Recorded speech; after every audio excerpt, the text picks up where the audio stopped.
Hey everyone, and welcome. Today, we're diving headfirst into a world that's so much more than just a video game.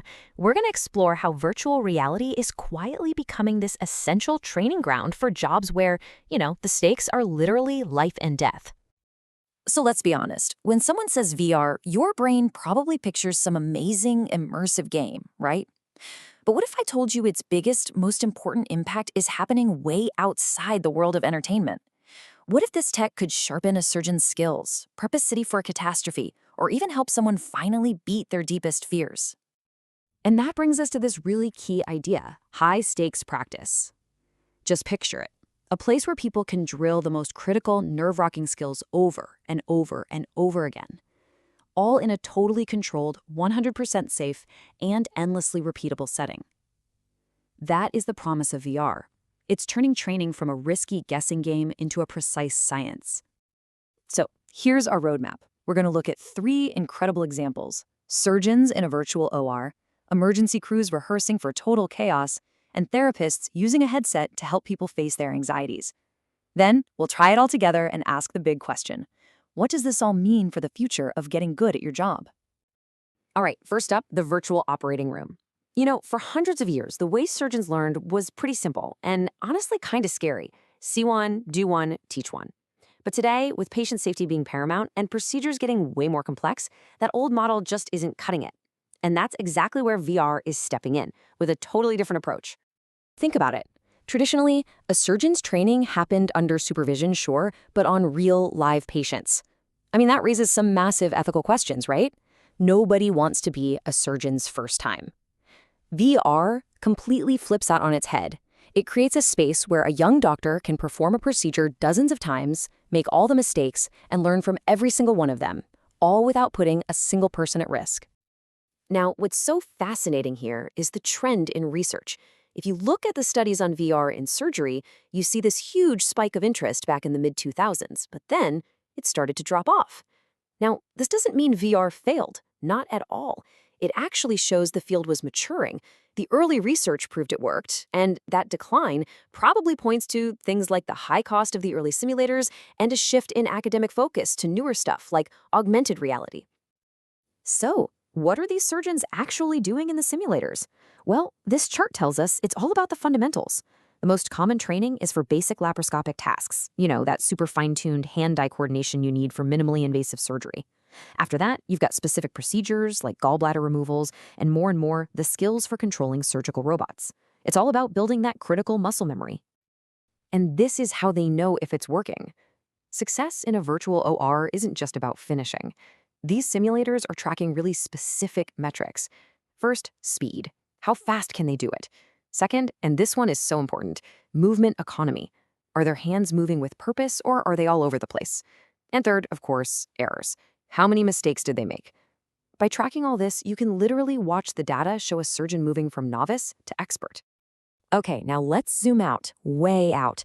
We're going from the microscopic precision of one surgeon to the city-wide chaos of a disaster zone.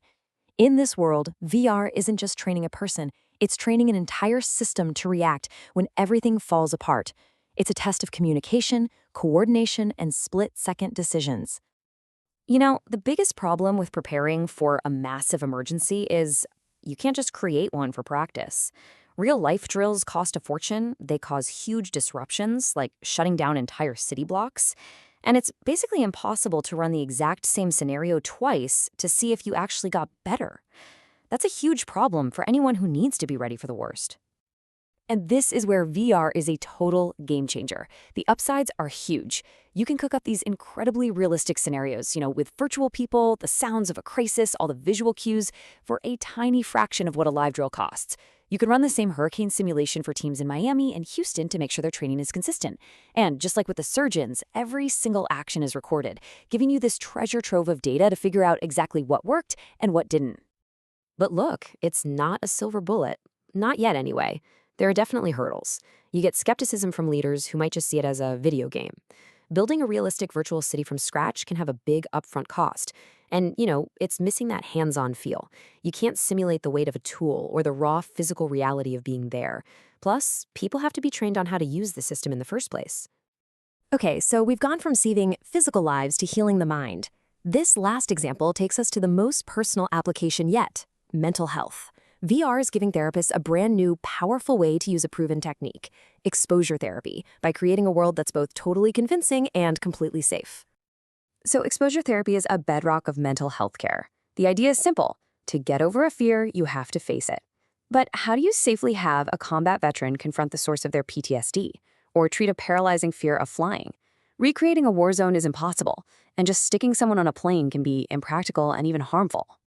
This is where virtual reality-assisted cognitive behavioral therapy, or VR-CBT, comes in. It's pretty straightforward. Step 1, you build a virtual world that triggers that specific fear: a crowded mall, the inside of an airplane, a really high bridge.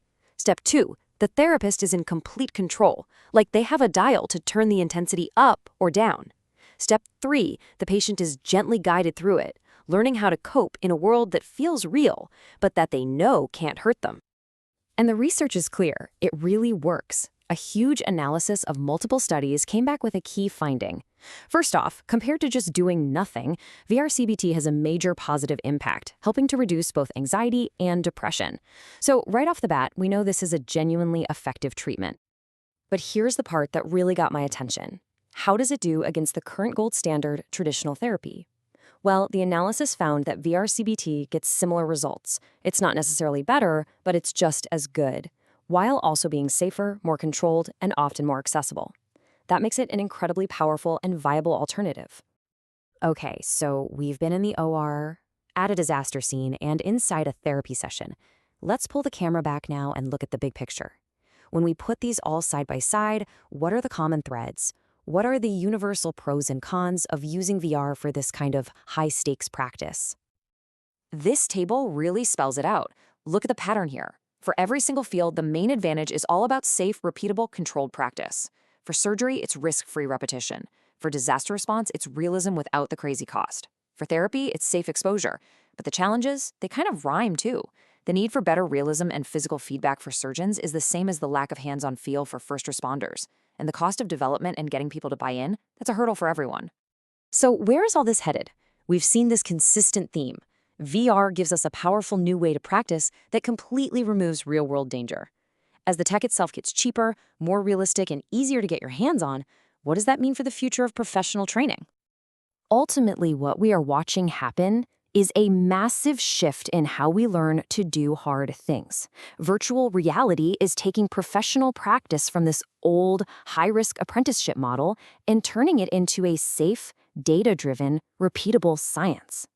It lets us break mastery down into tiny, measurable pieces, and then drill those pieces until they're perfect. And that leaves us with one last question to chew on. If we can use this technology to master something as delicate as surgery, as chaotic as a disaster, and as personal as anxiety, what's next? What other high-stakes jobs could be completely transformed when practice can be perfected, and failure is just a click of a reset button?